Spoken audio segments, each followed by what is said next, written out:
Hi, my name is Sean Hardwick, attorney at Hardwick & Krause, and we're going to be talking about 3 things you need to ask before you hire a family law attorney.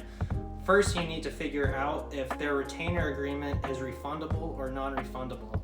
That means that the money that you give to them, do you get it back if there's anything left over?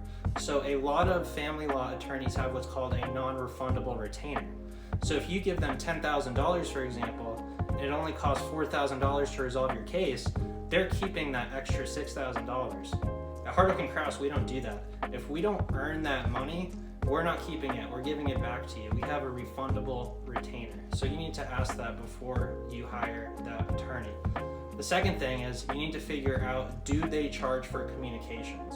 So most family law attorneys charge for every text message, every email, every phone call that you have with them.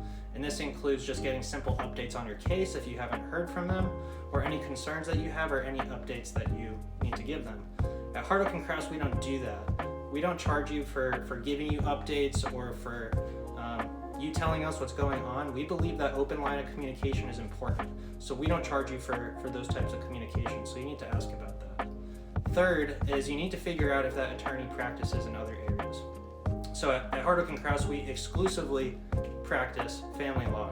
So we stay up to date on all the statutes, any changes in law, how these judges rule, and everything like that.